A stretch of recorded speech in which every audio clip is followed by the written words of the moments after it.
Big Boss Malayalam season 6 live അപ്ഡേറ്റ്സിലേക്കാണ് പോകുന്നത്. ഒട്ടും പ്രതീക്ഷിക്കാത്ത രണ്ടുപേരായിരുന്നു ഇപ്പോൾ ചർച്ചകളിൽ ഏർപ്പെട്ടുകൊണ്ടിരുന്നത്. രതീഷും റോക്കിയും രണ്ടുപേരും അങ്ങോട്ടും ഇങ്ങോട്ടും ഭയങ്കര പുകഴ്ത്തലായിരുന്നു കുറെ നേരമായിട്ട്. ഇന്നലത്തെ ആ ഒരു ടാസ്കിൽ ഡെൻ ടീമിനെ വിജയിപ്പിക്കാൻ രതീഷ് സപ്പോർട്ട് ചെയ്തത് കൊണ്ടാണ് റോക്കി രതീഷിന്റെ കൂടെ ഇരുന്ന് ഇപ്പോൾ സംസാരിച്ചുകൊണ്ടിരുന്നത്. അതിനുശേഷം റോക്കിയും ഷിജോയും തമ്മിലുള്ള ഫ്രണ്ട്ഷിപ്പ് ടെമ്പററി ആയിട്ടങ്ങ് അവസാനിച്ചിരുന്നു ഇന്നലെ തന്നെ.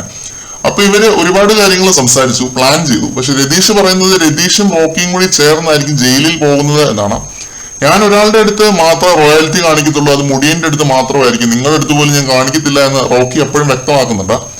രതീഷിനെ ജയിലിൽ വിടരുത് എന്ന് റോക്കി ഷിജോയോട് പറഞ്ഞിരുന്നു. ആരെയും കളി പഠിപ്പിക്കരുത് എന്നാണ് രതീഷ് റോക്കിയോട് പറഞ്ഞത്. അപ്പൊ റോക്കി പറയുന്നു, ഞാൻ ബിസിനസ്സുകാരനാണ്, എനിക്ക് മുന്നിലും പുറകിലും ഒക്കെ കണ്ണുണ്ട്, ആര് പുറകിൽ നിന്ന് കുത്തുന്നു എന്ന് എനിക്ക് അറിയാം എന്നൊക്കെ പറയുന്നു. റോക്കി മാത്രമാണ് എന്റെ എതിരാളി എന്നൊക്കെ രതീഷും തിരിച്ചു പറയുന്നുണ്ട്. പിന്നെ ഇന്നലത്തെ ടാസ്കിൽ ഡെന്നിനെ വിജയിപ്പിക്കാതിരുന്നത് ജിൻഡോ ആണ് എന്നുള്ള രീതിയിൽ ജിൻഡോയെ രതീഷ് പഴിക്കുന്നുണ്ട്. എന്നുവെച്ചാൽ എല്ലാം ജിൻഡോയുടെ തലയിൽ വെച്ച് കിട്ടുന്നുണ്ട്, ജിൻഡോയെ അവിടെ ഇരിപ്പുണ്ട്.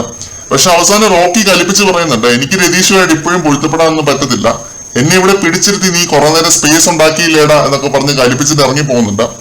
അപ്പോ രതീഷ് പറയുന്നത്, നീ നാണംകെട്ട കളി കളിക്കില്ലേടാ എന്ന്. അങ്ങനെ അവിടെ ഒരു ചെറിയ വാക്കേറ്റം ഉണ്ടാവുന്നു. അങ്ങനെ ആ ഒരു കോൺവെർസേഷൻ അവിടെ അങ്ങ് അവസാനിക്കുന്നു. ഐഡിയോളജി വൈസ് തന്നെ രണ്ടുപേരും രണ്ട് ഡിഫറെന്റ് ഗെയിം കളിക്കുന്ന രണ്ട് ഡിഫറെന്റ് കണ്ടസ്റ്റൻസ് ആണ്. ഒന്നല്ല 2 മണിക്കൂർ ഒന്നിച്ചിരുന്ന് സംസാരിച്ചാലും ഇങ്ങനെ ഒരു പൊട്ടിത്തെറിയിൽ ഇതൊക്കെ അവസാനിക്കുമെന്ന് എനിക്കറിയാമായിരുന്നു. നമ്മളിതൊക്കെ എത്ര ബിഗ് ബോസിൽ കണ്ടതാണ്.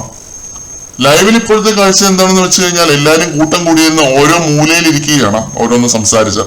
ടാസ്ക് വൈകാതെ തുടങ്ങും എന്ന് നമുക്ക് പ്രതീക്ഷിക്കാം. മറ്റൊരു അപ്ഡേറ്റുമായിട്ട് വീണ്ടും കാണാം.